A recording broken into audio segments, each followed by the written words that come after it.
They didn't argue, didn't threaten, didn't even raise their voices. They just kicked her chair, hard and deliberate, until it spun sideways and slammed against the concrete wall. The frame buckled. The left caster twisted at an angle that wasn't supposed to bend. And when she didn't speak, didn't beg, didn't give them what they wanted, they grabbed her by the legs and dragged her across the floor. Her boots scraped against concrete, her gloved palms pressed down, trying to control the fall, trying not to scream. The only words they said, the only ones that mattered in that moment, were sharp and cold and meant to break her. "Stand up, Cripple! Move, you disabled bitch!" They laughed, all three of them, like it was a drill, like she wasn't human, like the wheelchair made her less than nothing. No one stopped them. No one spoke up. The equipment bay was empty except for the four of them, in the shadows, and the sound of her body sliding across the floor. She didn't beg, didn't yell, didn't cry. She just waited. Waited until the dragging stopped, until they let go, until the laughter turned into something quieter, something worse. Silence filled with expectation. They were waiting for her to break. And then she fought, with nothing but her arms, with nothing but years of training that didn't need legs to be lethal. From the floor, she moved like water, like precision, like controlled violence. One by one, she dropped them. Broken wrists, choked screams, blood on the bay tiles.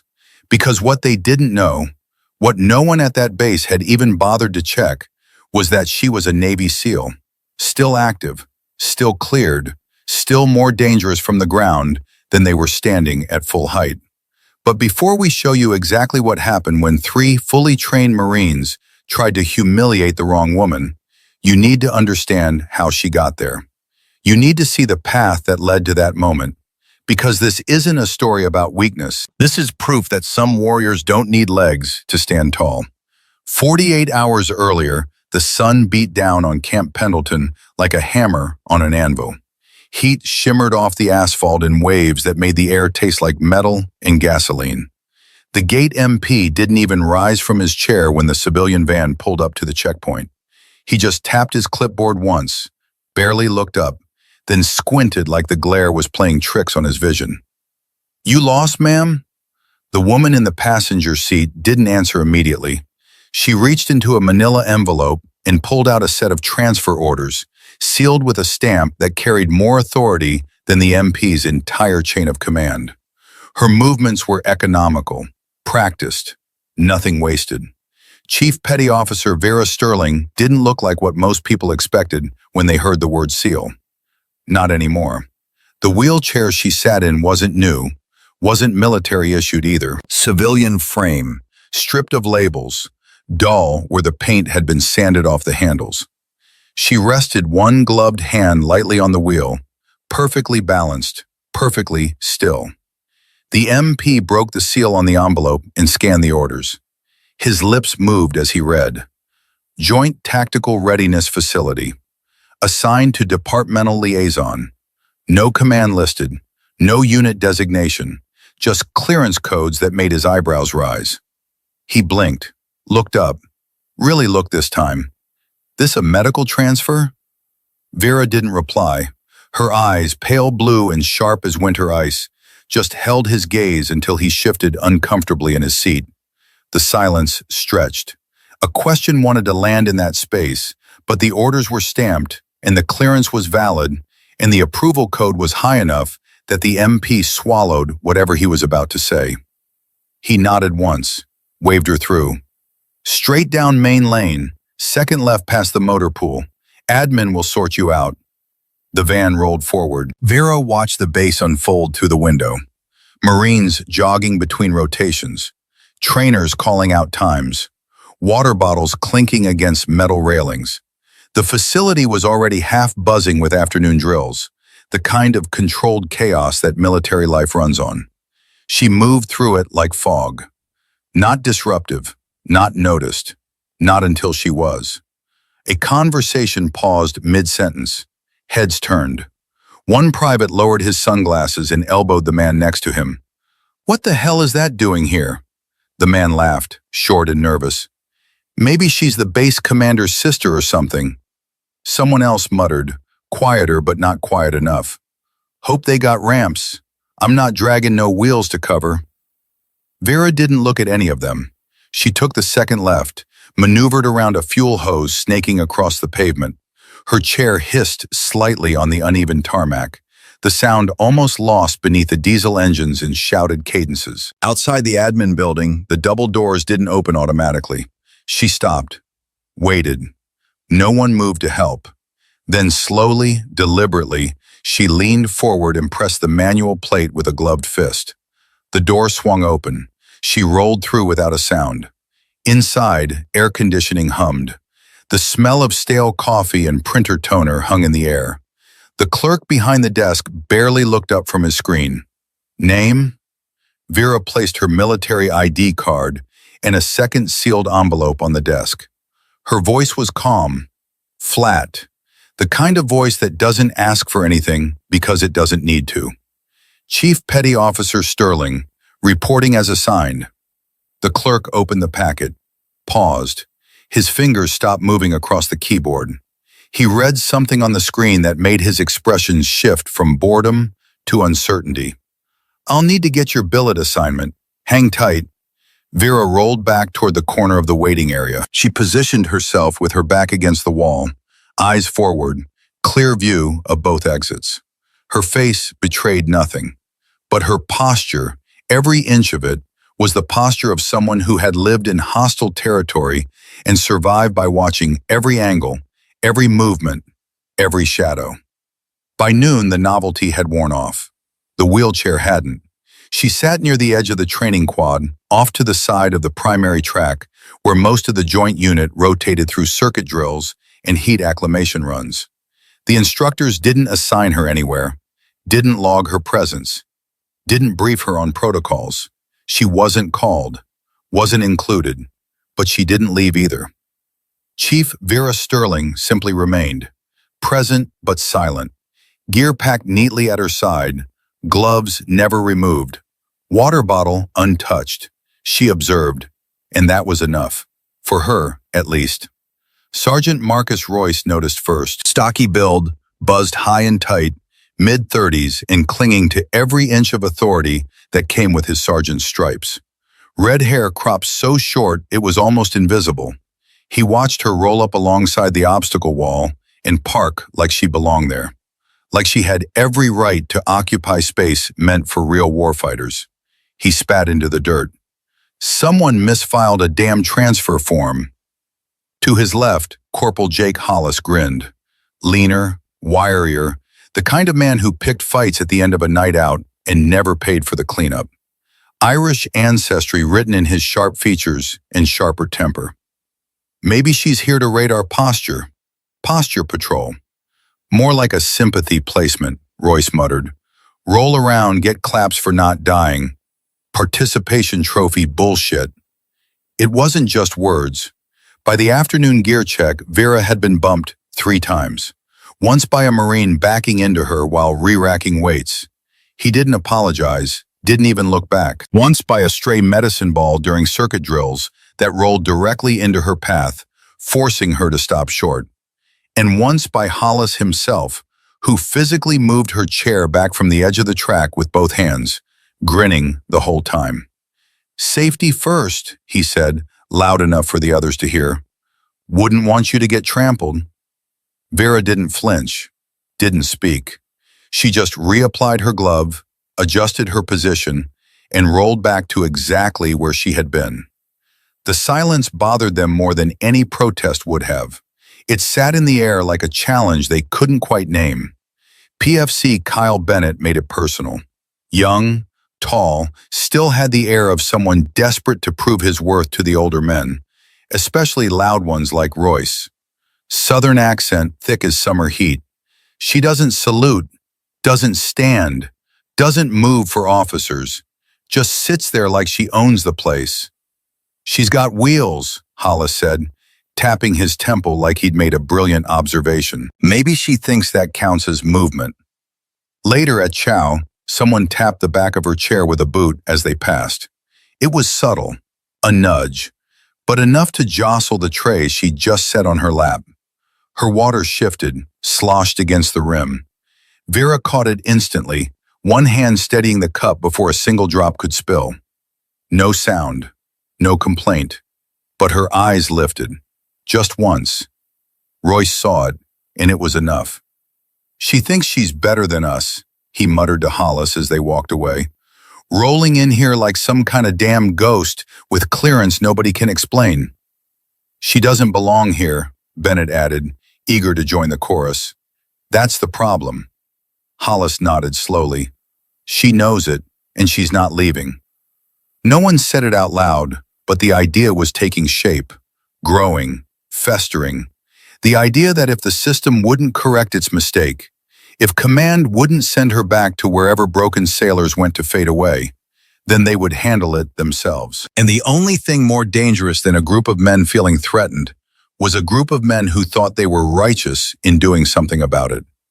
18 months earlier, the mountains of Afghanistan burned under a sky so clear it hurt to look at.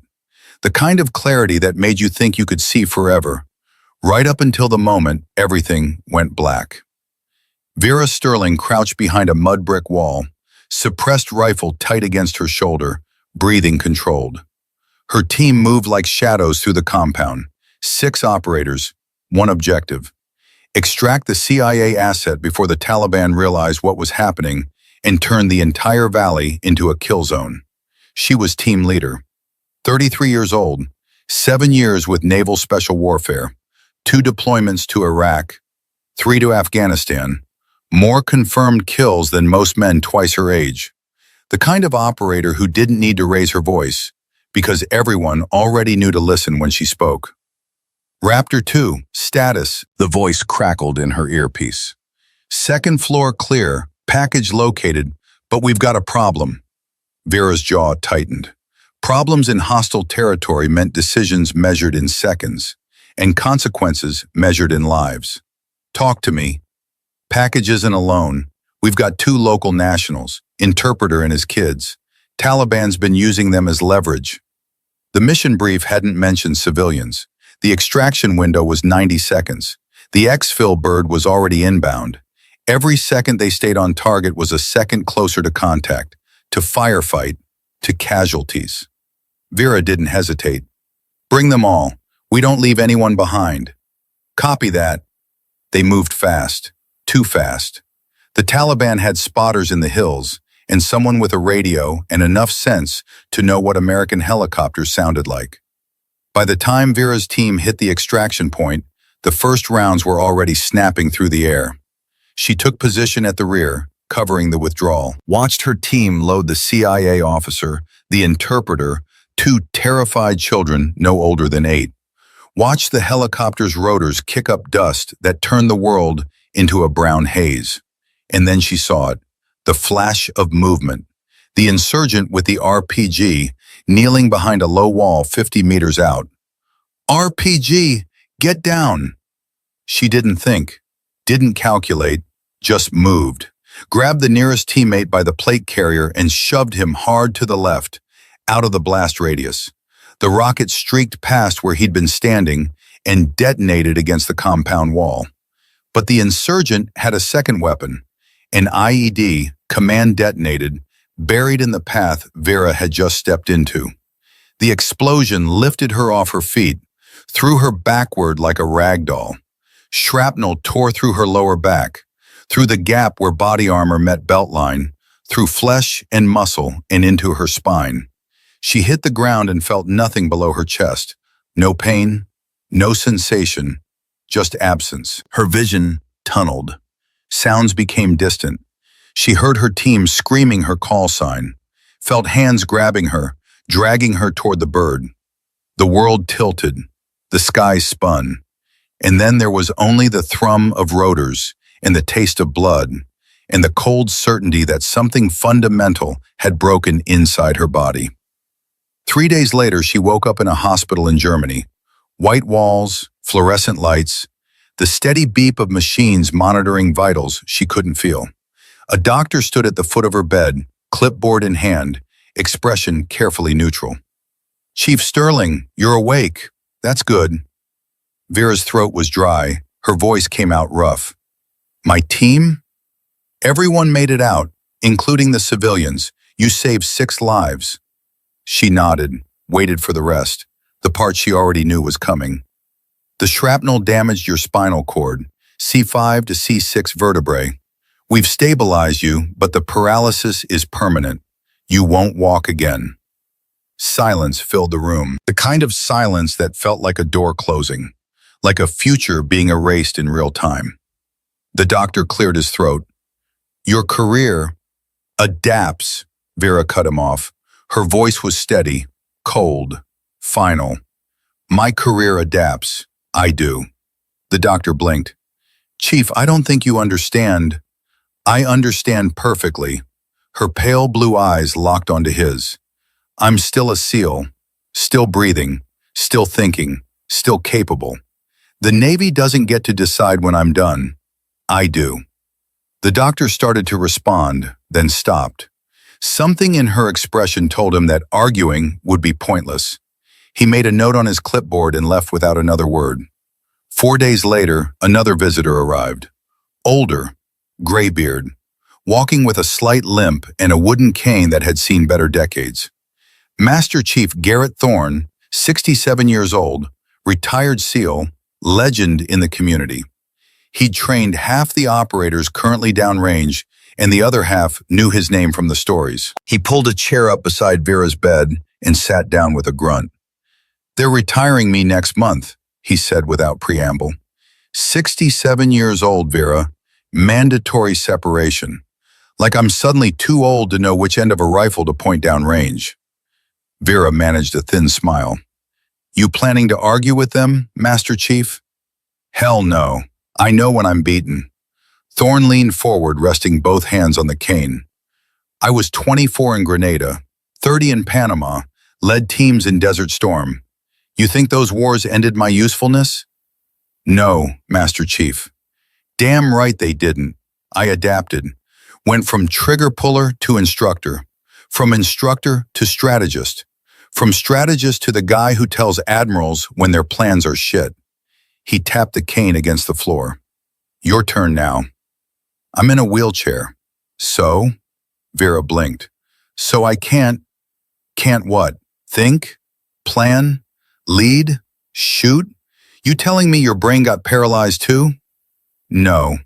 Then stop feeling sorry for yourself. You're still one of the best operators I ever trained. The chair doesn't change that. It just changes how you operate. Thorne stood up, joints popping. I'm making some calls. Got a project that needs someone with your particular skill set. Someone who won't quit just because the mission parameters changed. What kind of project? Thorne smiled. It wasn't a kind smile. It was the smile of a man who'd spent 40 years breaking enemy fighters and weak-minded recruits. The kind that separates warriors from pretenders. You in? Vera didn't hesitate. I'm in.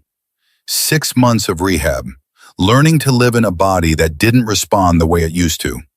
Upper body strength that would have made most men jealous. Core control that compensated for legs that hung useless. Adaptive techniques. Modified weapons platforms. Wheelchair-based combat tactics that most people didn't even know existed. And then the call came. NSW Command. Special assignment. Evaluation posting. Details classified until arrival. Now she was here. Camp Pendleton. Joint Tactical Readiness Facility. The place where Thorne had spent 15 years turning recruits into SEALs, back when standards meant something and weakness got you sent home. The second day she showed up at the physical testing rotation. Uninvited, unannounced, just rolled up to the edge of the mat where Marines were running through performance benchmarks and parked her chair like she had every right to be there. The testing lead, a Navy petty officer with a clipboard and tired eyes, hesitated when he saw her. Vera Sterling wasn't on his roster. No bracket assignment, no squad pairing, but her clearance file was stapled to the front of his packet, and the codes on it made his decision for him. He nodded once. Third wave, wait by the neutral rack. She did. Royce saw her from across the concrete strip and sneered. "Oh, great. Observation day for the Make-A-Wish Foundation." Hollis smirked. "You think she'll salute the pull-up bar before she wheels past it?" Bennett laughed, but it was tighter than before. Watching her now came with a discomfort he couldn't quite name, like looking at something that didn't fit the categories his brain wanted to use. Station 1. Grip endurance. Alternating handholds on a suspended bar rig. 30 seconds minimum hang. 2 sets, full lock. Simple. Brutal. The kind of test that exposed everyone who'd been skipping fundamentals. Vera rolled to the edge of the mat, transferred from chair to position without comment. Gloved hands up, fingers wrapped, thumb over for maximum grip lock. She set her position and nodded to the instructor. The whistle chirped. She hung like a statue. No shaking, no slippage, no wasted movement. Just controlled stillness, the kind that comes from years of holding shooting positions in 100-degree heat while waiting for a target to present. When the timer hit 30 seconds, she didn't release. She waited until the instructor called it off manually at 43 seconds. The next wave failed early. Bennett made it to 22 seconds before his grip gave out. Royce didn't even attempt the station, claiming a shoulder twinge from earlier drills. Station 2. Overhead press to hold. Using seated stabilization, she locked out the 45-pound bar, back perfectly set against the chair's built-in brace. Core engaged. Elbows snapped clean. No wobble. 20 seconds, the instructor called. Vera didn't flinch. 30. Still held. 40. At 47 seconds, she finally set the bar back down. Not a grunt, not a shudder, just control from start to finish. Hollis scoffed from the corner, arms crossed. "Doesn't count if your legs ain't in the fight." Vera didn't look at him, didn't acknowledge the comment, just moved to the next station. Station 3. Rotational torque throw. Seated medicine ball release against a wall panel, designed to measure angular power from a compromised lower body position. The kind of metric that separated core strength from core weakness. Royce leaned in as she set up for the throw, whispered to Hollis, loud enough for others to hear. "She's going to fold that spine like a pretzel." But when Vera launched the ball, it cracked against the return plate harder than any throw in the previous heat. The impact echoed across the bay. The ball ricocheted back and struck the target dead center. No sound from her, no celebration, just the work. The scores began to post on the digital board. Names, numbers, rankings. Royce's name didn't appear in the top 10, neither did Hollis's. Bennett ranked 4th in his group for torque output. And then, at the top of the seated category, in bold letters that might as well have been written in fire, Sterling V. All metrics cleared. Performance, exceptional. The instructor blinked, double-checked the scan, checked her name again, ran the numbers a third time to make sure the system hadn't glitched. Someone coughed. Someone else looked away. Vera returned to her chair. Gloved hands gripped the wheels once. Calm. Unhurried. As she rolled off the mat, Hollis muttered under his breath, just loud enough for Royce to hear. "Numbers mean shit if you can't stand." But Royce didn't laugh this time. He just stared at the scoreboard, stared at the name, and knew, deep in the part of himself he didn't like to acknowledge, that it wasn't a fluke, that she hadn't gotten lucky. The problem wasn't that she was outperforming them. The problem was that she made it look easy, like the chair was irrelevant, like she was operating on a different level entirely, and they were only just now realizing how far behind they'd fallen. That night in the barracks, Vera sat alone near the window. The California sun was setting, painting the desert hills in shades of orange and red. Her notebook lay open on her lap, pages filled with observations, names, times, incident reports written in precise handwriting that never wavered. She wasn't here to make friends, wasn't here to prove anything to men like Royce or Hollis or Bennett. She was here because Master Chief Garrett Thorne had called in a favor, and because Naval Special Warfare Command needed to know if this facility was worth integrating into Joint Special Operations. The door opened. Thorne walked in, cane tapping against the floor, moving with the careful deliberation of a man whose body had been broken and rebuilt more times than most people could count. He pulled up a chair, sat down with a grunt. "How's it going?" Vera didn't look up from her notes. 3 incidents of deliberate contact, 7 instances of exclusionary behavior, 2 direct insults, and they don't even know who I am yet. Thorne nodded slowly. "Good." "Good?" "Means the test is working." He leaned back, eyes scanning the page. "In Grenada, we hit the beach at night. Hostile fire from positions we couldn't see. Half the guys froze. Other half adapted. You know what separated them? Character. Damn right, character. The kind you can't teach in a classroom." Thorne tapped the notebook. "This facility? I helped design it in 1985. Spent 30 years training SEALs here. Watched it go from producing warriors to producing bureaucrats who look good in uniform." Vera finally looked up. "NSW thinks it's worth saving? That's what you're here to find out." Thorne's expression hardened. If these men can't handle a SEAL in a wheelchair, they can't handle real combat. Real combat doesn't care about your comfort, doesn't care about your prejudices. It just kills the weak and spares the strong. And if they fail the test, then we recommend the whole program gets scrapped.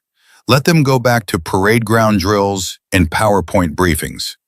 He stood up, joints creaking. "But if there's anything worth salvaging, you'll find it." Vera closed the notebook. "How far do I let this go?" Thorne paused at the door. "As far as it needs to. You're a SEAL, Vera. You've survived worse than hurt feelings and schoolyard bullying. Let them show you who they really are, and then we'll show them what consequences look like." He left. The door closed. Vera sat in the gathering darkness, alone with her thoughts and the weight of what was coming. She knew it would get worse, knew that men like Royce didn't stop at insults. They escalated, pushed boundaries, tested limits until something broke. And when that moment came, when they finally crossed the line they didn't even know existed, she would be ready. Because the chair didn't make her weak, it made her a filter, a test, a crucible that revealed the truth about people faster than any interview or evaluation ever could. And the truth about this facility, about these men, was about to come into sharp, unforgiving focus. 2 more days passed. The harassment didn't stop. It evolved, got bolder. The crushed water bottle became a pattern. Her locker, already relocated once, was moved again. This time behind a stack of gear crates that required 3 men to shift. No explanation, no apology. In the mess hall, her tray was knocked off her lap by a passing elbow. The food scattered across the floor. Laughter rippled through the room. No one helped her clean it up. During formation, when the unit stood at attention, Royce made a point of calling out those who failed to meet standards. His eyes always landed on Vera when he said it. The implication clear, unspoken, vicious. And through it all, Vera remained silent, documenting, watching, waiting, because she wasn't the one being tested here. They were, and they were failing. By day 3, the facility had made up its mind. Not officially, not on paper, but silently, in the way that institutions make decisions without ever announcing them, in the way doors stopped opening when Vera approached, in the way instructors stopped acknowledging her presence during warm-ups, in the way her name was never once spoken aloud on the training yard. Chief Vera Sterling was present, but invisible. The justification came under the banner of logistics, operational efficiency, safety protocols, all the bureaucratic language that people use when they want to exclude someone, but don't want to say it directly. "Sorry, ma'am," the front desk clerk said, not quite meeting her eyes. "That hallway is restricted while they test gear storage configurations. You'll need to use the lower route." The lower route required gravel, narrow turns, a steep incline not designed for wheelchair access, the kind of path that would take 20 minutes instead of 2. The kind of path that sent a message louder than words. Vera didn't argue, just nodded once and turned her chair toward the alternate path without complaint. That same afternoon, her access card failed to open the secure communications annex where she'd previously been logging instructor performance metrics. The system beeped red. Denied. An admin sergeant scanned her ID again, frowning at his screen. Huh, you're not on the schedule anymore. I was never assigned a schedule, Vera said evenly. He shrugged, still not looking at her. You'll need to speak to Lieutenant Garner about access restoration. But Lieutenant Garner was unavailable. In a briefing, would be for the next 3 hours. Vera waited outside the office. 2 hours, motionless. Not one person asked why she was there. Not one person offered assistance or information. When the door finally opened, it wasn't Garner who emerged. It was Gunnery Sergeant Cole Briggs, one of the senior Marine overseers for the physical conditioning blocks. Older, weathered, the kind of career NCO who'd seen everything and approved of very little. He looked at Vera, paused, then muttered, "You shouldn't be posted in a choke point." "This is the only shaded area near the entrance," Vera replied. "Still, we've got flow to maintain." He didn't raise his voice, didn't bark orders, just turned and locked the door behind him, walked away without another word. By evening chow, the rumors had already shifted, mutated, taken on new forms with each retelling. "She's here for medical oversight. I heard she's part of some DEI quota initiative. Probably flagged for internal placement after a psych eval failure." None of it was true. None of it was questioned. And the most dangerous part, the part that Vera documented in her notebook that night with careful precision, was that no one had told Royce or Hollis or Bennett to stop. Because technically, no one had acknowledged that anything had happened at all. Not the slurs, not the chair kicks, not the towel yanked off her lap during the previous day's cooldown, not the water bottle she'd found crushed under her wheel after a drill rotation, not the locker relocated twice in 3 days. Everyone saw it. No one acted. Because Vera didn't make it official, didn't file complaints, didn't yell, didn't bleed in ways that required paperwork. So the institution assumed, wrongly and dangerously, that no lines had been crossed.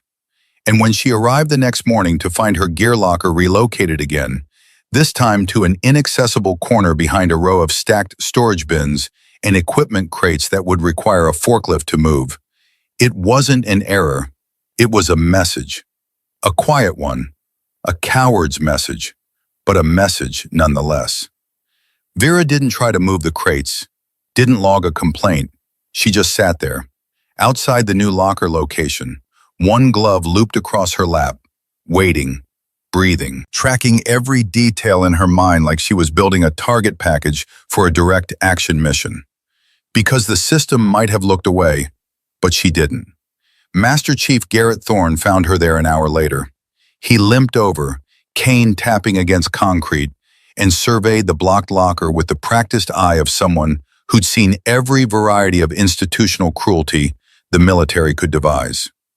"They're not subtle," he said. "They don't think they need to be."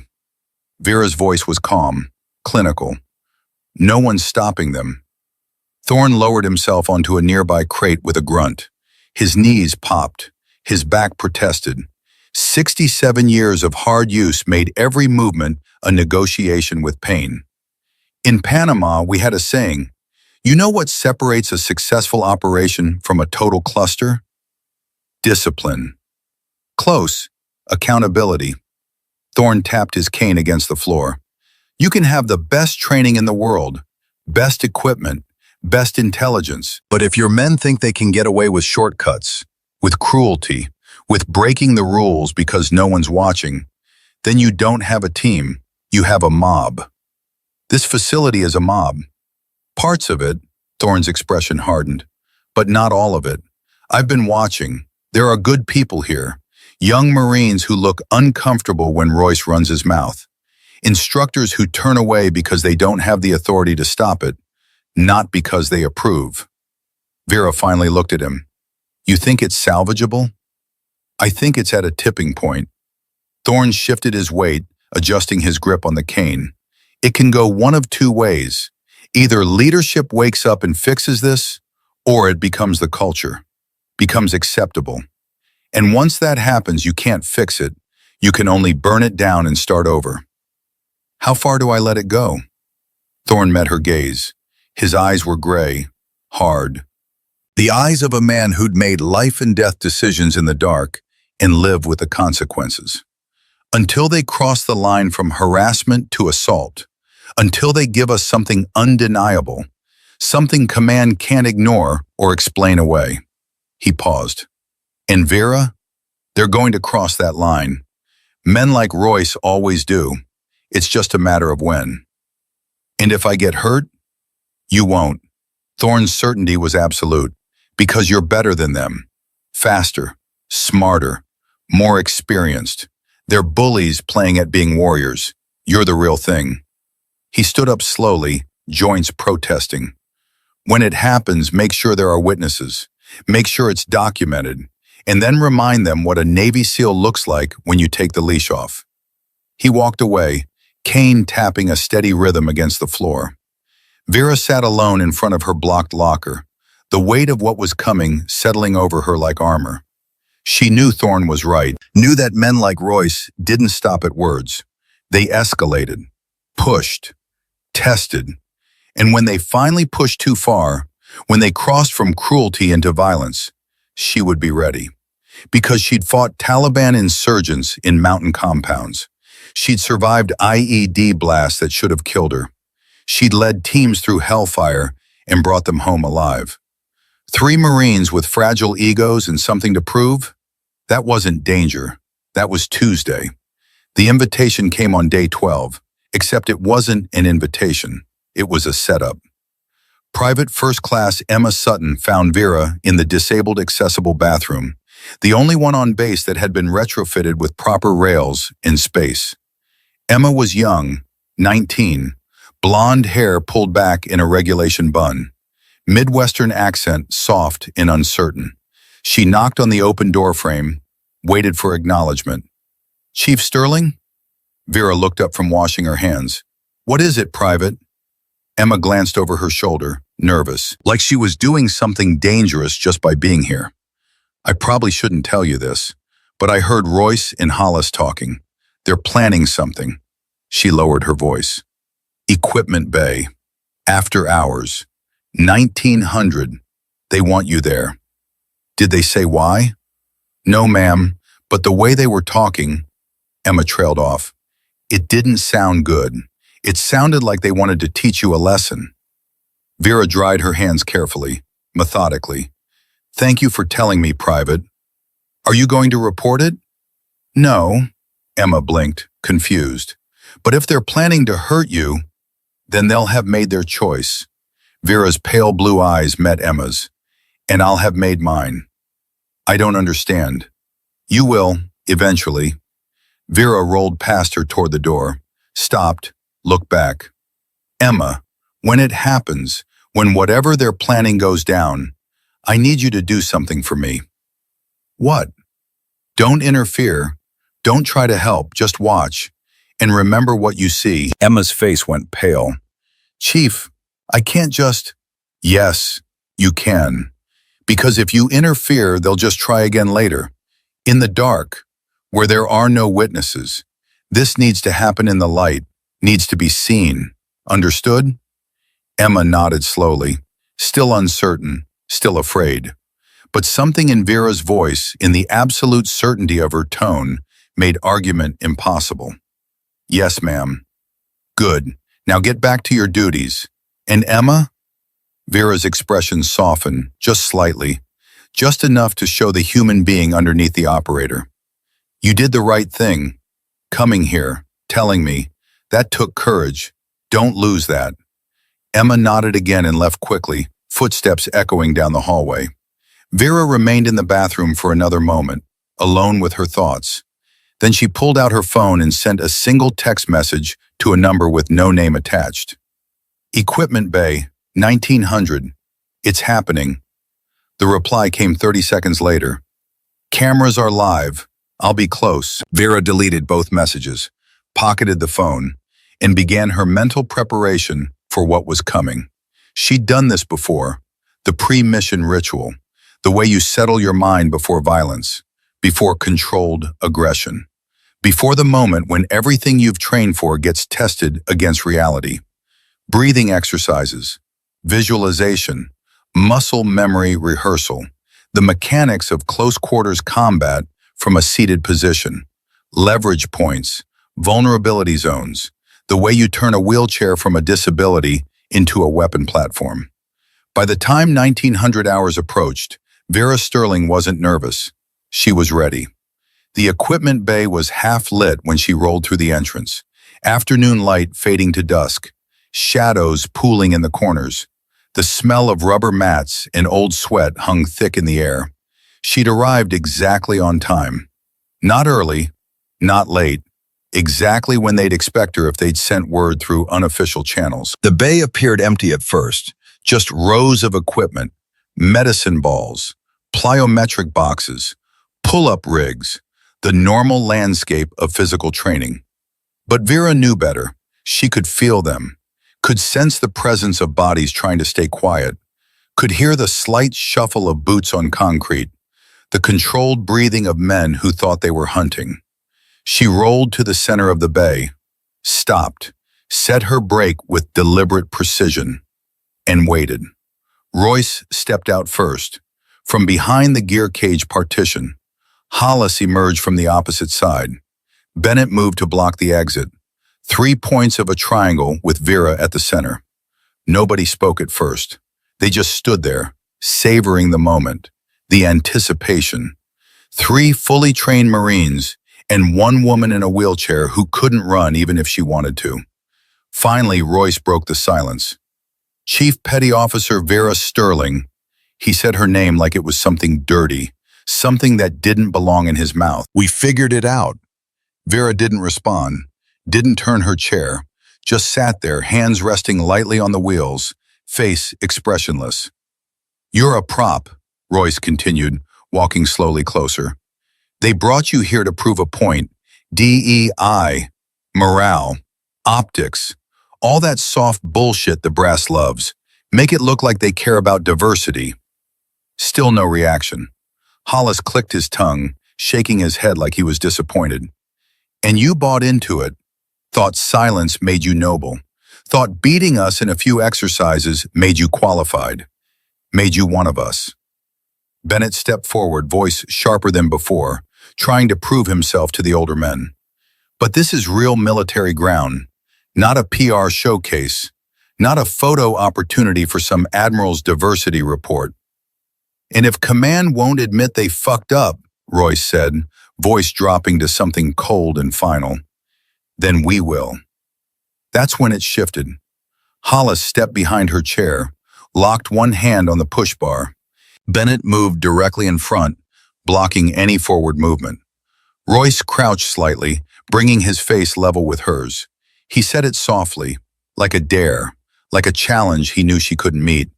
Stand up. Vera blinked once. Her voice, when it came, was even, calm, the voice of someone stating a simple fact. I can't. Royce smiled. It wasn't a pleasant expression. It was the smile of a man who'd been waiting for this moment, who'd built up to it, who'd convinced himself that what he was about to do was righteous. Wrong answer.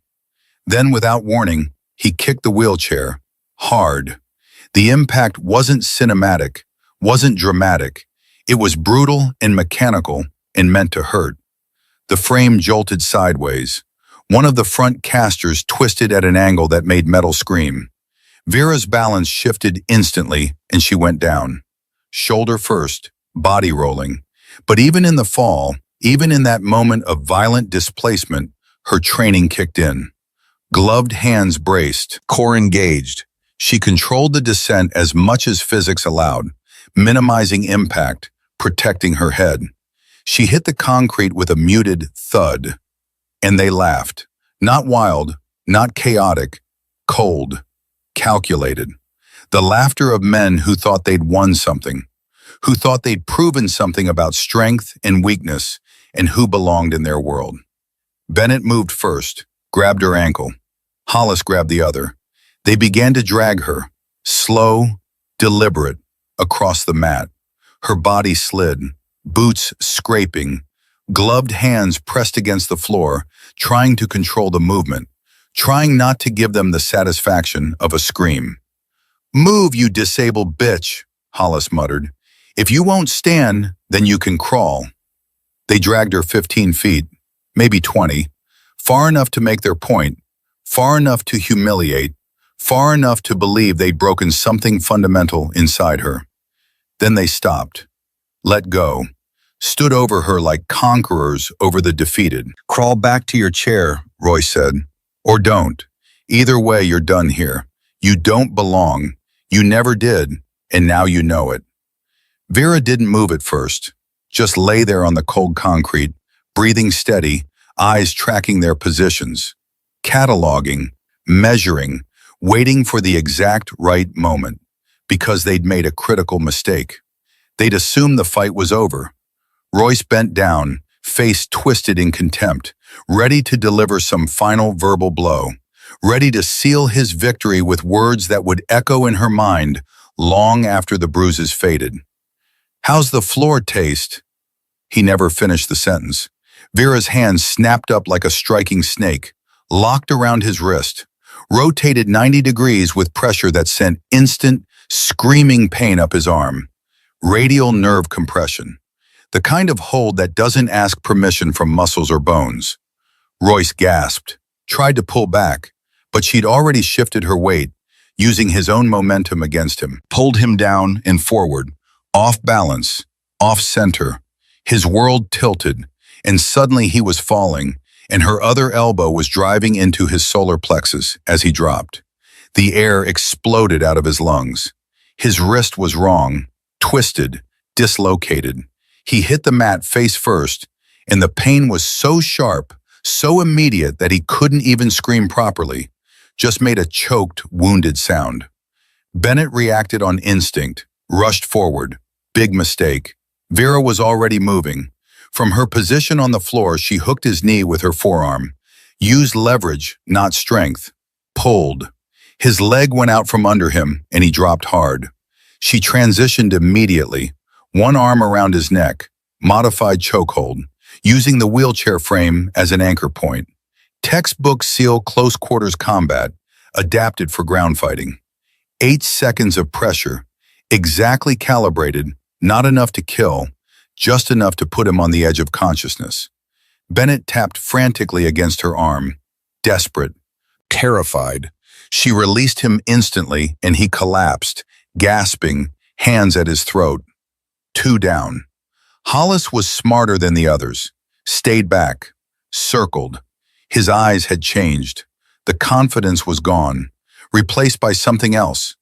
Uncertainty, fear, the dawning realization that he'd made a catastrophic error in judgment. "You crazy bitch," he breathed. "You actually—" He feinted left, went right, tried to grab her from behind.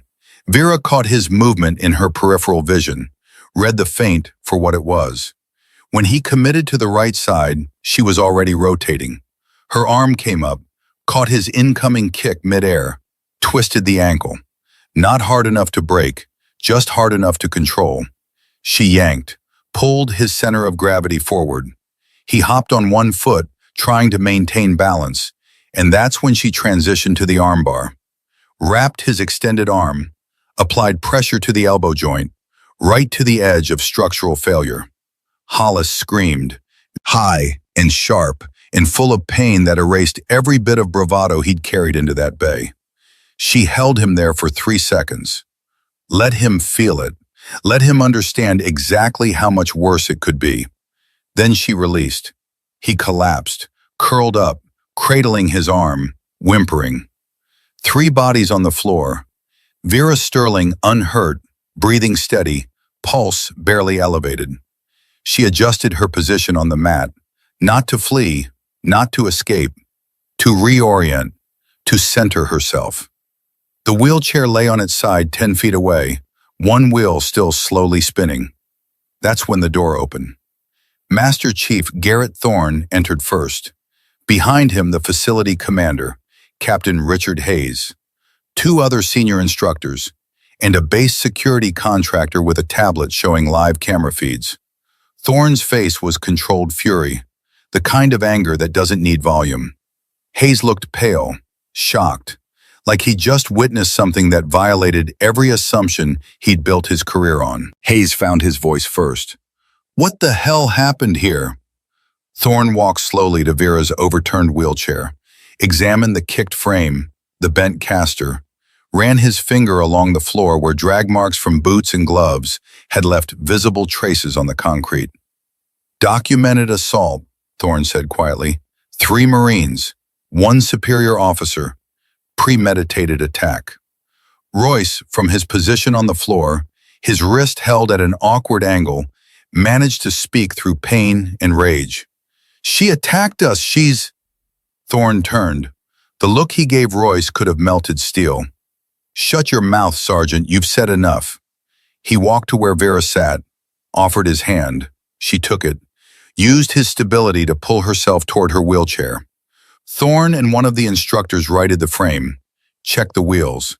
Vera climbed back in using only her arms, precise mechanics, no wasted motion. She settled into the seat, adjusted her gloves. Her face betrayed nothing.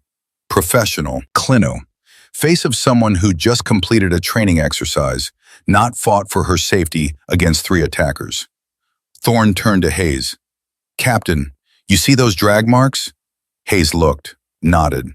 "You see the kicked wheelchair, the bent frame?" Another nod. "That's assault and battery, against a superior officer, in front of witnesses." Thorne gestured to the security contractor.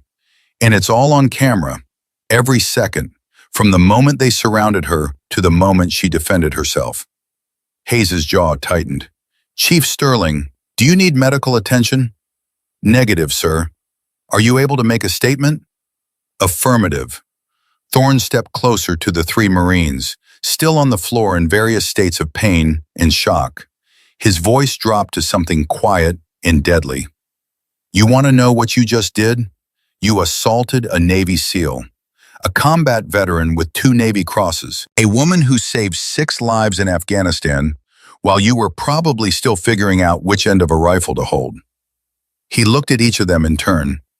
"And you did it because you thought she was weak, because you thought the chair made her less than you, because you're cowards who mistake cruelty for strength."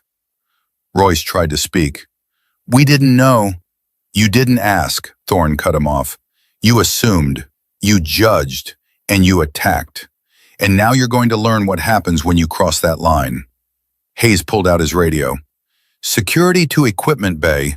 I need 3 Marines placed in confinement pending court-martial charges, and I need a medical team for evaluation." The room fell silent except for Bennett's labored breathing and Hollis's quiet whimpering. Vera sat in her wheelchair, hands folded in her lap, waiting, watching. The mission wasn't over yet. This was just the beginning of the reckoning. Thorne caught her eye, gave her the slightest nod. She'd done it. Exposed them. Proven the point. Let them reveal exactly who they were when they thought no one was watching, when they thought they could get away with it. And now the evidence was undeniable. The consequences inevitable. Emma Sutton appeared in the doorway, pale, shaking. She'd watched it all from the hallway, just like Vera had asked. Watched 3 Marines attack a superior officer. Watched that same officer defend herself with skills they couldn't begin to match. Thorne saw her, gestured her inside.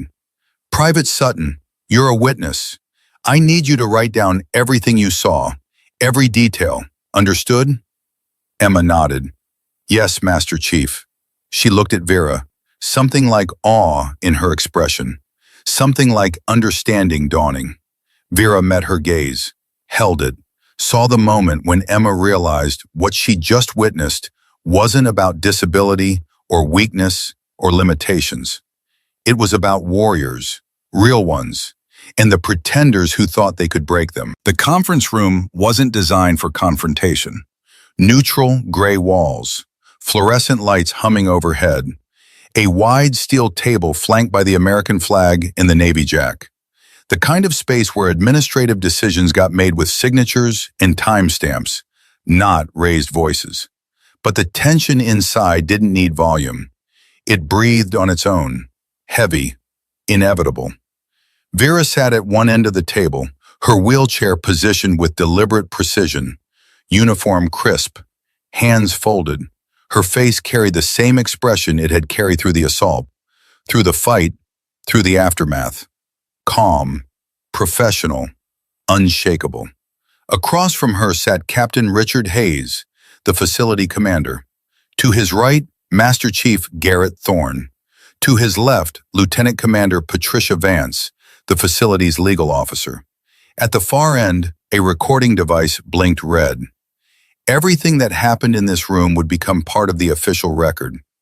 Hayes cleared his throat, looked down at the folder in front of him, looked back up at Vera. His expression was difficult to read. Not quite apologetic, not quite defensive. Something caught between the two. Chief Sterling, before we proceed with the formal investigation, I need to ask you directly, who are you, and why are you really here? Vera didn't blink, didn't hesitate. Chief Petty Officer Vera Sterling, Naval Special Warfare Command, serial number. I have your service record, Hayes interrupted. What I don't have is an explanation for why a SEAL with your qualifications was assigned to this facility under a vague liaison posting with no clear command structure. Thorne leaned forward slightly. Captain, if I may. Hayes nodded. Thorne pulled a sealed envelope from his jacket, set it on the table. The wax seal bore the insignia of Naval Special Warfare Command. He slid it across to Hayes. This contains Chief Sterling's actual orders, classified until such time as the evaluation was complete or circumstances required disclosure. Thorne's voice was measured, controlled. I believe we've reached that point. Hayes broke the seal, read in silence. His expressions shifted as he processed each line. Confusion, realization, something that looked like dread. He set the papers down carefully. You're an auditor. Yes, sir, Vera replied. Sent here to evaluate this facility's readiness for Joint Special Operations integration. Correct. Hayes looked at Thorne. And you knew about this from the beginning. I recommended her for the assignment. Thorne's tone left no room for argument. I helped design this facility in 1985, trained operators here for 3 decades. When NSW Command asked me to assess whether this place was worth incorporating into JSOC rotations, I told them the only way to get an honest evaluation was to send someone they wouldn't recognize, someone who would expose the truth. The wheelchair, Hayes said slowly, understanding dawning. It wasn't a disability. It was a filter, Vera finished, a diagnostic tool. If a unit can't respect a disabled SEAL, they can't handle the complexities of modern asymmetric warfare. If leadership ignores harassment of a superior officer, they'll ignore violations of engagement protocols downrange. Lieutenant Commander Vance spoke up for the first time. Chief Sterling, you documented 2 weeks of escalating harassment. Why didn't you report any of it through official channels? Because I needed to see how far the system would let it go. Vera's voice was clinical, detached. I needed to understand whether this was individual failure or institutional rot. And your conclusion? Hayes asked, though his tone suggested he already knew the answer. Institutional. The Gate MP was dismissive on my first day. Administrative staff relocated my access repeatedly. Training instructors excluded me from briefings. Senior NCOs witnessed harassment and looked away. Vera paused. And 3 Marines planned and executed a premeditated assault on a superior officer while your facility operated as if I didn't exist. The room fell silent. The recording device blinked, captured every word. Hayes closed the folder. What happened in that equipment bay was unacceptable, criminal. Those 3 Marines will face the full weight of military justice. Agreed, Thorne said, but they're symptoms, not the disease. Explain. This facility has been producing Marines who value conformity over competence, who follow rank instead of thinking critically, who break under pressure because they've never been taught to adapt. Thorne's gray eyes locked onto Hayes. You've been running a parade ground, Captain, not a training pipeline for special operations. Hayes' jaw tightened. That's a harsh assessment, Master Chief. It's an accurate one. You want proof? Vera outperformed your entire unit in physical testing while sitting in a wheelchair. She documented 14 separate incidents of harassment, and not one person reported it up the chain.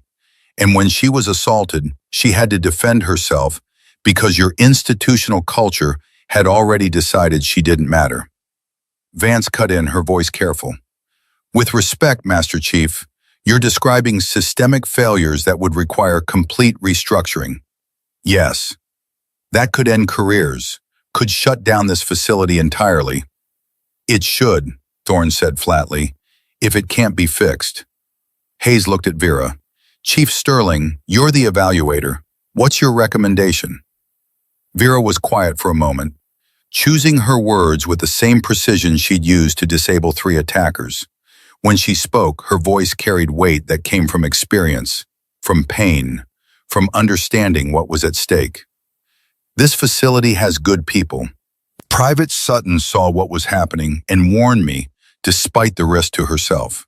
Some instructors looked uncomfortable when Royce and his crew acted out, even if they didn't have the authority to stop it. The infrastructure, the training programs, the fundamental resources are all here. She paused. But the culture is broken. And culture doesn't change with a memo or a briefing. It changes when leadership demonstrates, consistently and visibly, that the old way is over and the new way is non-negotiable. Are you saying it's salvageable? Hayes asked. I'm saying it's at a decision point. You can either commit to real reform, make this facility a model for adaptive special operations integration, or you can let it continue as is and watch it produce more Marines like Royce. Vera's pale blue eyes held steady, but you can't do both. Thorne added, NSW Command gave you this evaluation because they wanted to expand joint training here, wanted to make this a proving ground for next-generation special operators who can handle unconventional warfare. But they won't invest in a facility that can't handle an unconventional warrior sitting in front of you right now. Hayes was quiet for a long moment, the weight of the decision visible in the lines around his eyes, the set of his shoulders. Finally, he spoke. Chief Sterling, your report will be filed with NSW Command within 72 hours. In the meantime, I'm implementing immediate changes. Zero-tolerance harassment policy, mandatory reporting requirements, and every member of this facility, from the newest private to the senior staff, will attend integration training. He looked at Thorne. Master Chief, I want you to design that training. Make it as hard as it needs to be. Make them earn the right to stay. Thorne nodded slowly. Understood. Hayes turned back to Vera. And Chief Sterling, if NSW approve your recommendations, if this facility gets a second chance, I want you here. Not as an auditor, as an instructor. Help us build what we should have been from the start. Vera didn't answer immediately. Let the offer sit in the air, considered it from every angle. We'll see what NSW Command decides, she said finally. But if they greenlight a reform program, I'll consider it. Hayes stood, extended his hand. Vera took it. The handshake was firm, brief, a contract sealed without signatures. The court-martial proceedings begin Monday, Hayes said. You'll need to testify. I'll be ready. 72 hours later, 3 Marines stood at attention in dress uniforms. Court-martial proceedings. Military justice moving with the slow, inevitable weight of bureaucracy designed to be fair, even when fairness felt like an insult to the victim. Sergeant Marcus Royce, Corporal Jake Hollis, Private First Class Kyle Bennett. Charge read aloud in a voice that carried no emotion. Assault on a superior officer. Conspiracy. Conduct unbecoming. Violation of Article 128. Article 134. The legal framework that held military discipline together. Vera testified from the witness stand. Wheelchair position where everyone in the room could see it, could understand exactly what had happened and why it mattered. The prosecutor, a Marine JAG officer with 15 years of experience, walked her through the timeline. The harassment, the exclusion, the systematic degradation that built to the assault. Chief Sterling, why didn't you avoid the equipment bay when you received warning that Sergeant Royce and his men were planning something? Vera's answer was simple, direct. Because I'm a SEAL. We don't avoid combat. We engage when necessary and win when we do. The defense attorney, doing his job even though everyone in the room knew it was hopeless, tried a different angle. Chief Sterling, isn't it true that your performance in the testing rotation was designed to provoke the Marines? To make them feel inadequate? I performed a standard. If that made them feel inadequate, that's a reflection of their training, not my intent. But you exceeded standards significantly. 47 seconds on the overhead press when the minimum was 20. That seems deliberately provocative. Vera's expression didn't change. Counselor, are you suggesting I should have performed worse to protect their egos? A ripple of suppressed reaction moved through the observers. The defense attorney knew he'd walked into a trap of his own making. No, Chief, I'm suggesting that context matters. Context does matter, Vera agreed.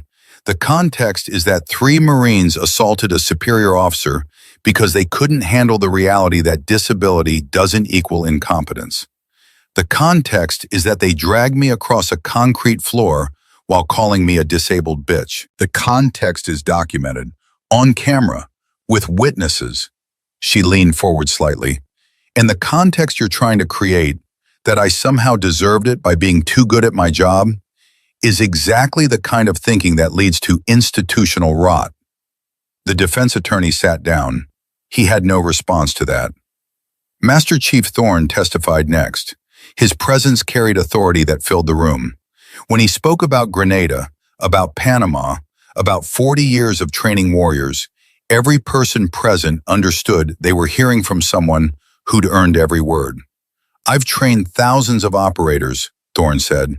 Some became legends. Some washed out in the first week. But the one constant I've learned is this. Warriors adapt. They overcome. They find solutions instead of excuses. He gestured toward Vera. Chief Sterling is paralyzed from the chest down. She can't walk, can't run, can't do half the things we traditionally associate with special operations. And she's still more capable, more dangerous, more effective than 90% of the men I've trained who had full use of their legs. Thorne's voice hardened. These 3 Marines didn't assault a disabled woman. They assaulted a superior warrior and found out exactly what happens when you confuse a wheelchair with weakness. The verdict came quickly, guilty on all charges. Sentencing took longer. The military justice system weighing severity, precedent, the need to send a message that would echo through every base, every unit, every training facility in the Corps. Sergeant Marcus Royce, dishonorable discharge, 4 years confinement, reduction to E1, forfeiture of all pay and allowances. Corporal Jake Hollis, bad conduct discharge, 2 years confinement, reduction to E1.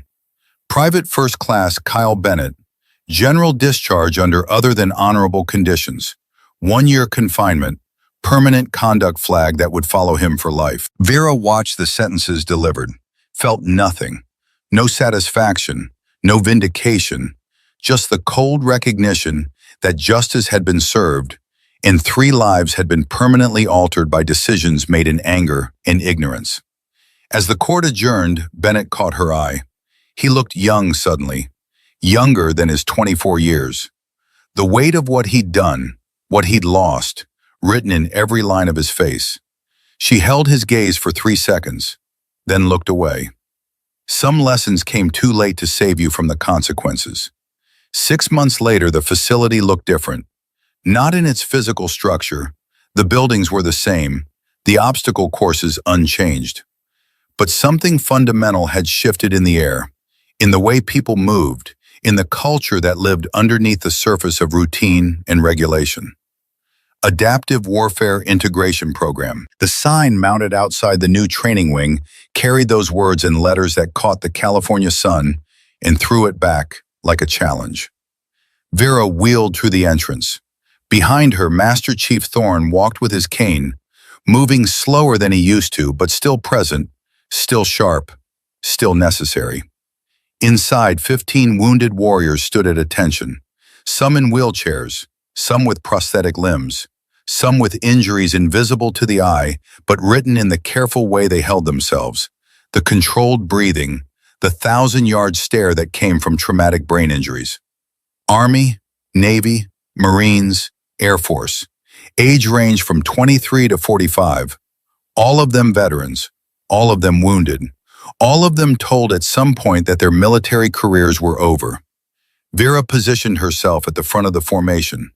Thorne stood to her right. The room was quiet, except for the hum of air conditioning and the sound of breathing. "My name is Chief Petty Officer Vera Sterling," she began. 6 years ago, I was a team leader with SEAL Team 3. 18 months ago, an IED in Afghanistan paralyzed me from the chest down. The doctors told me my career was over. They were wrong. She paused. Let that sink in.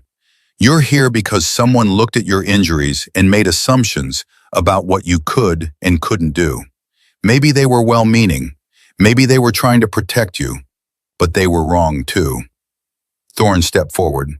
I'm Master Chief Garrett Thorne. I'm 67 years old. My knees are shot from a bad parachute landing in Panama. My back's been broken twice, once in Desert Storm when our vehicle rolled, once in a training accident that should have ended my career. He tapped his cane against the floor. But I'm still here, still teaching, still contributing, because adaptation isn't weakness, it's evolution. Vera continued, this program exists to prove something that shouldn't need proving, but does. That wounded warriors can return to active service. That disability is a challenge to overcome, not a disqualification. That the military is stronger when it uses all available talent, not just the talent that fits traditional molds. She gestured to the training space behind her. Adaptive gym equipment, modified weapon platforms, wheelchair-accessible obstacle courses. Technology that most people didn't know existed because most people assumed it wasn't necessary. Over the next 6 months, we're going to push you harder than you've been pushed since your injuries. We're going to teach you adaptive tactics, wheelchair-based close-quarters combat, modified shooting positions, mental resilience techniques, everything you need to prove that you can still serve. Thorne added, and some of you won't make it. That's fine. This isn't a rehabilitation program. It's not therapy. It's special operations training adapted for wounded warriors. The standards are high because the missions are real. A hand went up. A Marine corporal with bilateral leg amputations. Below the knee on both sides. Running prosthetics attached. Chief Sterling, permission to speak? Granted. Ma'am, what happens if we complete the program? Do we actually get assigned to units? Or is this just for show? Vera's expression didn't change, but something flickered in her pale blue eyes. Respect for the question, for the courage to ask it directly. 47 wounded warriors have completed this program in its first iteration. 23 returned to active duty in modified combat roles. 12 transitioned to contractor positions providing adaptive security services. 9 became instructors for other integration programs. 3 washed out because they couldn't meet standards. She paused. This isn't for show, Corporal. This is real. The missions are real. The standards are real. And if you earn it, the opportunity to continue serving is real. The Marine nodded, sat back, satisfied. Training began the next morning at 0500. Pool work, underwater wheelchair mobility, the physics of fighting when you couldn't use your legs to tread water, when the chair became both weight and tool. Vera demonstrated from the pool's shallow end, showed them how to control breathing, how to use upper body strength to stay afloat, how to transition from chair to water and back without assistance. Thorne walked the pool deck, offering corrections, pushing them harder when they wanted to quit, reminding them that comfort was the enemy of capability. In Grenada, we hit the beach in full dark, he called out. Couldn't see 5 feet in front of us. Hostile fire from positions we couldn't locate. Half the guys froze. The other half adapted. You know what separated them? Character, Master Chief, the group shouted back. Damn right, character. The willingness to push through when every instinct says quit. When your body's screaming and your mind's offering you 1,000 reasons to stop. That's what we're building here. By week 3, they'd moved to combat drills. Wheelchair-based hand-to-hand. The same techniques Vera had used against Royce and his crew, now broken down into teachable components. Leverage points, vulnerability zones, how to use a wheelchair as a weapon platform instead of a limitation, how to fight from the ground when you couldn't stand up, how to turn assumed weakness into tactical advantage. Emma Sutton watched from the observation deck. She'd requested transfer to the program as an assistant instructor. Hayes had approved it. She was learning as much from watching as the students were from doing. It's incredible, she said to Thorne during a water break. I never would have thought half this stuff was possible. Thorne smiled. That's because you were taught to think inside conventional boxes. Special operations is about breaking those boxes, finding solutions that don't exist in the manual. Is that what you did? In Panama? In Desert Storm? Every single day. Thorne watched Vera correcting a student's grip technique. Conventional thinking gets you killed downrange. Adaptation keeps you alive. And adaptive thinking isn't about intelligence. It's about humility. The willingness to admit you don't know everything and figure it out anyway. Emma nodded slowly. Chief Sterling never talks about the assault, about what happened with Royce and the others. Why would she? It's over. Justice was served. She proved her point. Thorne turned to face Emma. You know what the real victory was? What? Not the fight, not the court-martial. This. He gestured to the training floor. 47 wounded warriors back in the fight. Hundreds more in the pipeline. An entire program that exists because Vera Sterling refused to quit, even when her own body betrayed her. He tapped his cane. That's legacy, Private. Not revenge, not vindication. Legacy. By month 4, the first class was ready for field exercises. Live fire drills, tactical movement under stress, scenarios designed to simulate combat conditions where adaptation wasn't optional. Vera led from the front, wheelchair navigating terrain that most people would consider impassable, showing them that impossible was just another word for lazy thinking. They ran urban warfare scenarios, cleared rooms, executed coordinated movements, some using wheelchairs, some with prosthetics, some with invisible injuries that required different accommodations, but the same standards. And they succeeded. Not perfectly, not without mistakes, but they proved the fundamental premise that wounded didn't mean useless. On graduation day, 15 warriors stood at attention, wearing dress uniforms, medals and ribbons from previous service, new patches on their shoulders. Adaptive Warfare Integration Program, First Class. Captain Hayes presided over the ceremony, his presence carrying weight that came from understanding what this program meant, what it represented. 6 months ago, this facility was broken, Hayes said, not in its equipment, not in its infrastructure, but in its culture, in its willingness to see beyond traditional definitions of capability. He looked at Vera. Chief Sterling exposed those failures, forced us to confront uncomfortable truths.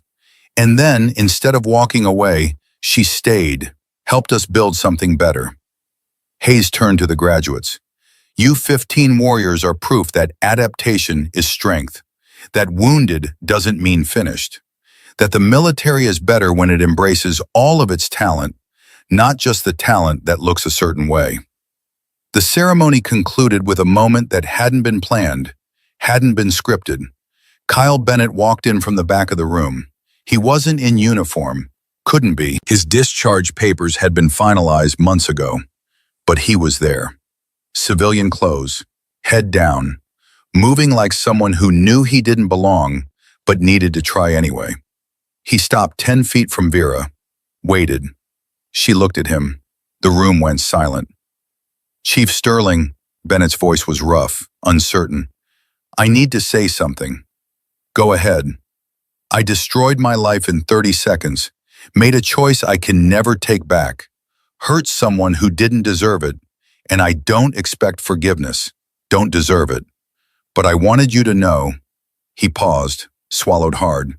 I wanted you to know that I've spent every day since trying to understand why I did what I did, trying to be better than the person I was in that equipment bay. Vera didn't respond immediately, just watched him, evaluated. What do you want, Bennett? Permission to volunteer, here, in this program. I can't serve anymore, can't wear the uniform, but maybe I can help. Janitorial work, equipment maintenance, whatever you need. Thorne stepped forward. Why should we trust you? You shouldn't, Master Chief. I haven't earned it, but I'm willing to work every day to try. Vera was quiet for a long moment. The entire room waited. Graduates, instructors, Hayes, everyone understanding that this moment mattered more than speeches or ceremonies. Finally, she spoke. You'll start Monday, 0600, minimum wage. You'll clean the adaptive gym, maintain equipment, do whatever needs doing that no one else wants to do. And Bennett? Yes, Chief? You put in 6 months of honest work, prove you've actually changed, and we'll talk about something more permanent. But you screw up once, show me even a hint of the person who grabbed my ankles and dragged me across that floor, and you're gone. Understood? Yes, Chief, understood. He turned to leave, stopped, looked back. Thank you. Vera didn't acknowledge it, just turned her attention back to the graduates. But Thorne saw the slight nod. The redemption was possible, even for those who didn't deserve it. 1 year later, the program had expanded to 5 military facilities. Vera Sterling's model replicated across the country. 200 wounded warriors trained. 60% returned to active duty. 20% transitioned to high-level contractor roles. 15% became instructors. The statistics told one story. The individual lives told another. Corporal James Rodriguez, bilateral leg amputee, returned to active duty as an intelligence analyst with the 75th Ranger Regiment. Sergeant First Class Amanda Price, traumatic brain injury, became an adaptive tactics instructor at Fort Bragg. Petty Officer Second Class David Morrison, spinal injury, certified as an adaptive combat swimming instructor for SEAL training. She finished the report.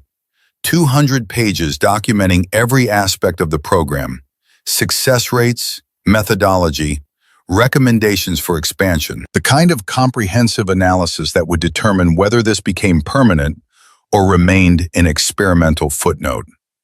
Master Chief Thorne reviewed the final draft that evening. His reading glasses perched on his nose, gray beard catching the lamplight. It's good work, Vera. Will it be enough? For NSW Command? Yes. For the broader military? That's a longer fight. He set the report down. But you've proven the concept, shown that it works. That's more than most people accomplish in entire careers. I couldn't have done it without you, Master Chief. Thorne smiled, genuine warmth breaking through his usually stern expression. I'm 68 years old, been in the Navy for 50 years in one capacity or another, trained thousands of operators. And you know what I'm most proud of? What?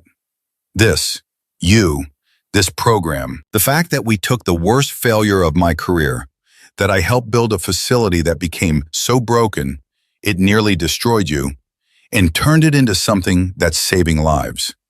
He stood up, joints popping, canes supporting weight that knees no longer could. I'm retiring. For real this time. 68 is too old even for me to pretend otherwise. Vera felt something tight in her chest. Not quite grief, but close. What will you do? Fish, read, annoy my daughter with unsolicited advice about her kids. Thorne's expression softened. And watch you lead this program to places I never imagined. Because that's what mentors do. We build something, hand it off, and trust that the next generation will make it better than we ever could. You're not dying, Master Chief. You're just retiring. Same thing in the military, he grinned. But I'll still be around. Consultant Emeritus, the old man who shows up occasionally to tell war stories and remind everyone that standards matter. I'd like that. Good, because you're stuck with me. 3 months later, Vera testified before the Senate Armed Services Committee, Washington, D.C. The weight of marble and history and political power concentrated in rooms designed to intimidate. She wasn't intimidated. Senator Richard Morrison, chairman of the committee, reviewed her file with obvious interest. Former Marine, the kind of politician who actually understood military service instead of just exploiting it for votes. Chief Sterling, critics of your program argue that wounded warriors, no matter how well trained, represent a liability in combat situations. How do you respond? Vera's answer was measured, precise. Senator, I have 2 Navy crosses, 47 confirmed enemy kills, all earned before my injury. Since my injury, I've trained 89 wounded warriors who have returned to active duty. 0 casualties, 0 mission failures. The data doesn't support the criticism.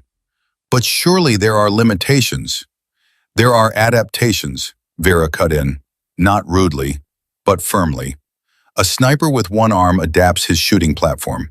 A commander in a wheelchair adapts his tactical positioning. A soldier with PTSD adapts his stress management. These aren't weaknesses. They're variables that trained professionals learn to control. Senator Morrison leaned back. You're asking us to fundamentally rethink how we approach wounded service members. No, sir. I'm asking you to recognize what's already happening. Wounded warriors are adapting and returning to service with or without official programs. The question is whether we support them systematically or let them struggle individually. Another senator spoke up, younger, less military experience, more skepticism. Chief Sterling, your program costs $40 million annually. That's expensive for what amounts to a small percentage of wounded personnel. Senator, how much does it cost to train a single Navy SEAL from scratch? $3 million. How much institutional knowledge do we lose when we discharge experienced operators because of injuries that don't actually prevent them from serving? Billions. She paused.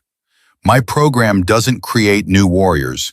It recovers experienced ones. The return on investment isn't just financial. It's operational capability that you can't buy at any price. The hearing lasted 4 hours. Questions from 15 senators, some supportive, some hostile, some genuinely curious about whether this was real or just good public relations. When it ended, Senator Morrison approached her privately. Chief Sterling, I'm recommending full funding, expansion to 15 facilities, DoD-wide implementation. Vera nodded. Thank you, Senator. Don't thank me. You did the work, proved the concept, made it impossible for people like me to ignore. He extended his hand. The military needs more people willing to challenge assumptions like you have.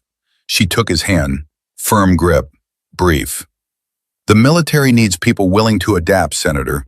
I just happened to be in a position where adaptation wasn't optional. 6 months after the Senate hearing, funding came through.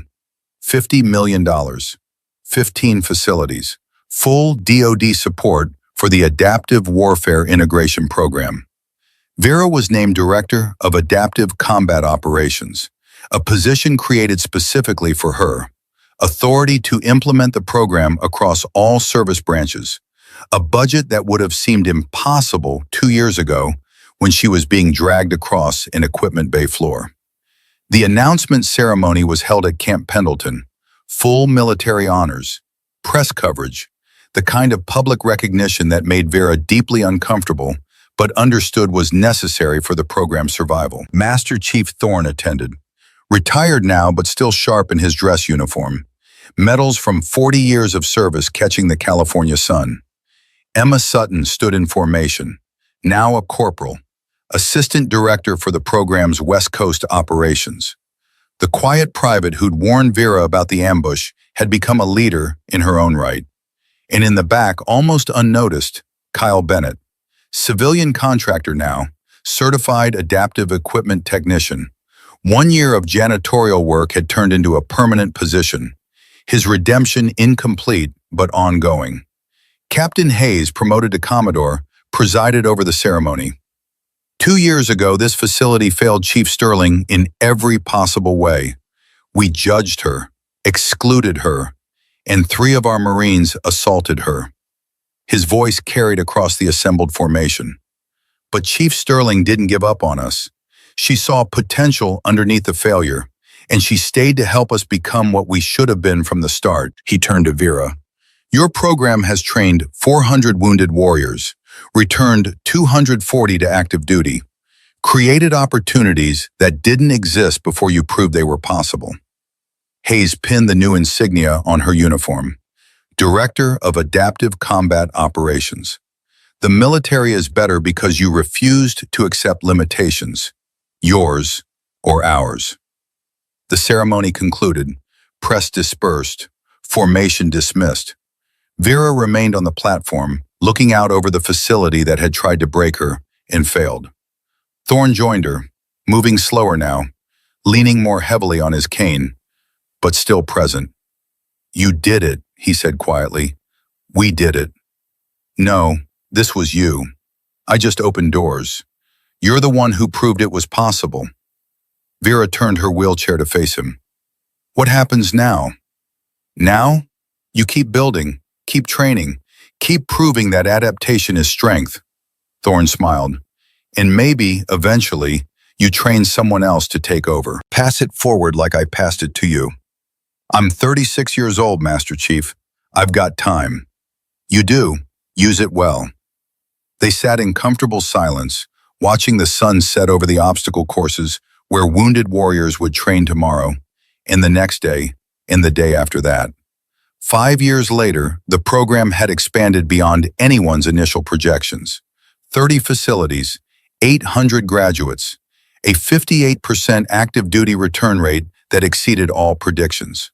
Vera Sterling, now 41, still directed operations from Camp Pendleton, still trained, still led, still proved every single day that a wheelchair was just another tool, not a limitation.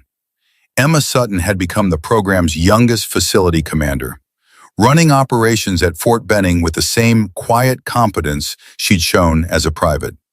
Kyle Bennett had written a book, Redemption Through Service, his story of attacking a SEAL, facing consequences, and slowly rebuilding his life through honest work. The royalties went entirely to wounded warrior charities. He never kept a cent. And Master Chief Garrett Thorne, 73 years old, had passed away peacefully in his sleep. Heart failure. The accumulated damage of 50 years pushing his body beyond normal limits, finally catching up. His funeral was held with full military honors. Hundreds attended. SEAL team members from 4 decades, Marines he'd trained, admirals he'd advised, and Vera Sterling, who eulogized the man who'd saved her career when everyone else had written her off. Master Chief Thorne believed in adaptation, Vera said from the podium, not as a compromise, not as acceptance of less, but as evolution, as the willingness to find new solutions to old problems. She paused, looked out at the assembled crowd. He saw me in a hospital bed, paralyzed, and didn't see the end of my career. He saw a different kind of beginning. And because he was willing to think beyond traditional definitions of capability, 800 wounded warriors have had the same opportunity. Her voice didn't break, didn't waver, professional to the end. The greatest gift a mentor can give isn't knowledge, it's faith. Faith that you're capable of more than you think. Faith that limitations are just problems waiting for solutions. Master Chief Thorne gave me that gift, and through this program, we're giving it to others. She saluted the flag-draped coffin. Rest easy, Master Chief. The mission continues. 10 years after the Equipment Bay assault, Vera Sterling stood before a new class of wounded warriors, 53 of them, the largest intake yet.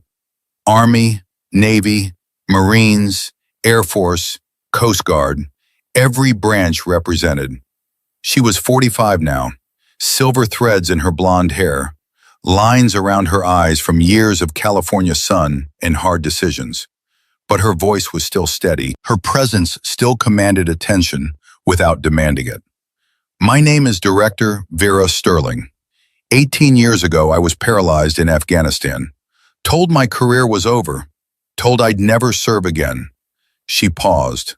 Let them see her, really see her. They were wrong. The room was silent. You're here because someone made assumptions about what you can't do. Maybe they were doctors, maybe commanders. Maybe you made those assumptions yourself. She moved forward slightly. This program exists to prove that those assumptions are wrong, that adaptation is possible, that you can still serve. A hand went up, a young Marine, looked barely 20, prosthetic right arm. Ma'am, permission to speak? Granted. Is it true you fought 3 Marines in a wheelchair and won? Vera's expression didn't change. It's true I defended myself against an assault, and yes, I was in a wheelchair. The rest is just physics in training. Can you teach us that? Vera looked at the young Marine, saw the fire in his eyes, the same determination she'd carried through a German hospital bed, through 2 weeks of harassment at this very facility, through an equipment bay where 3 men tried to break her and failed. She glanced at the photograph on the wall behind her. Master Chief Garrett Thorne in dress uniform. The brass plate beneath it read, "Adaptation is evolution." Emma Sutton stood at the back of the room, now a captain, running her own facility.